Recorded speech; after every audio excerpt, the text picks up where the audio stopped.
And welcome to my channel. My name's Aaron, and I'm just going to be analysing a game that I played in our local league this week. I am white against Billy Jackson, who's black, and the game started with d4. He played d5, I played knight c3, he played c6, just to control the square. I played bishop f4 just before I play e3, that way my bishop is outside the pawn chain. He did the same thing. I played e3, he played e6, so now both of our bishops are quite good. I played h4, hoping for some f3, g4 action to trap his bishop. He played knight f6, I played f3, and he played h5, so he put a stop to that, but he's weakened his king side a bit, so maybe I can take advantage of that in the future. I played bishop d3, and he pinned my knight, which is fine. I've got my bishop out, so now I can play knight e2 without worrying about blocking in my bishop. And here he decided to exchange everything. Like, I don't mind this position. I feel like we've both got some ideas. I can maybe think of playing e4 at some point in the future. Oh, yeah, I can maybe think of playing e4 at some point in the future. Maybe just kick his bishop away with a3. He's also got this pin.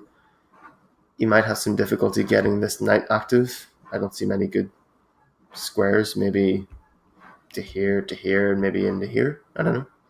Into c4. Potentially, but anyway. He traded. I took back with the knight. He took my bishop. I took back with the pawn. I could have taken back with the queen. But again, I kind of wanted to keep it unbalanced. Keep some attacking prospects open. So I took with the pawn. Keep this diagonal open for my queen.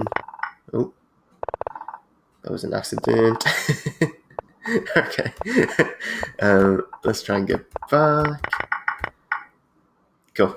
So yeah, he played queen a5. I don't see a threat with this move. Yes, he's pinning the knight, but I'm going to castle. It's going to take a while for him to get any of his other pieces into the attack to attack that knight as well, so I don't really see the point.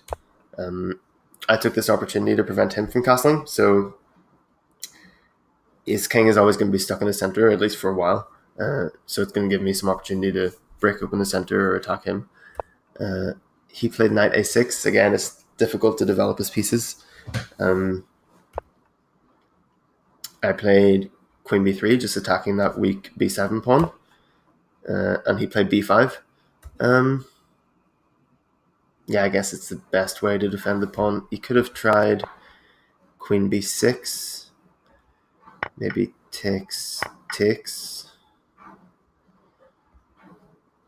Knight a4, attacking the pawn. He could push. He could play knight here. Takes. I fixed my pawn structure. He has the open a file, but that shouldn't be a problem. My bishop is nicely defended. I've got this brick coming. Yeah, it was possible. I mean, again, he can't castle. He might try something like this. Oh yeah, it probably could be bad. Well, it's actually not too bad. My bishop isn't dead. It's controlling some key squares, but it's also stuck in there, so I don't know. I don't really like this because my bishop becomes very passive. It's in a good position, but there's not much I can do with it. So we didn't go for that. He went for b5, which immediately turns this into a weakness. So I'm thinking of ideas how can I exploit that later on. Potentially bringing a rook over, something like that. But I castled first, unpinning the knight. And he attacked my bishop, trying to get it away from this good square. He's not going to castle anymore, so might as well improve the position of his king, try and get his rooks connected. So I was going to play bishop back to g3 immediately, but I thought, why not do it while displacing his knight first. So I attacked his knight, trying to provoke him to move it, otherwise he would lose his pawn. Or otherwise he would get double pawns. Say, for example, he doesn't move it. If he plays, I don't know, knight here, he'll get double pawns. And yes, he gets this open g-file, the semi-open g-file to attack my king. But all he really has are the rooks. His queen isn't getting over there anytime soon. I thought I would be able to defend, so that was okay. So I was trying to provoke him to move his knight, which he did, back to e8, where it defends his pawn. And then I went back to g3. So it was kind of trying to gain a tempo, or I don't know, trying to displace his piece. So he played queen d8. I guess he's trying to go for the attack on the king side. Yes. But this fell to a tactic that I found. So, yeah, basically it undefends this pawn. And there's some forking opportunities with his knight, which is also undefended. So when there's undefended pieces like that, immediately I thought, are there any tactics that I can use to try and exploit that? So I took with the knight, and obviously he can't take back, because if he does, I'll take here. He'll have to go, say, to e7. I'll take the knight.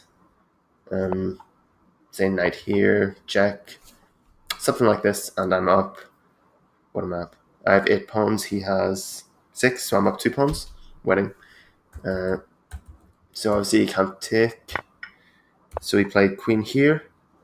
I just moved my knight back. So I've won a clean pawn. He could have traded queens here. He didn't. He played queen here. I moved my knight. He took, I took.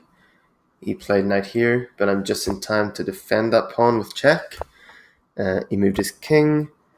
I moved my rook over because he was threatening knight here. Say if I hadn't done that, say if I'd, I don't know, move my bishop. Rook here. Well, no, that bishop move is actually okay. Move my bishop, knight here, and he's attacking this pawn. It was getting uncomfortable. So, yeah, I played my rook here, just putting a stop to that. He played his rook across. It's hard to find a move for old Billy Jackson here. I attack his undefended knight. It has no squares really to go to, so he has to defend it with his rook. I win another pawn, and then I fork him, and this is where Billy Jackson resigned. So, all in all, not many fireworks in the game. It kind of just came from a tactic that came out of nowhere. I was already up a pawn, but yeah, he resigned in this position, and that gave me another win in our local league. So I think I'm on 5 wins and a loss and a draw, I believe, this year. Well, this year and last year, because we're in 2020. But yeah, that's the game. Hope you enjoyed it. I certainly did.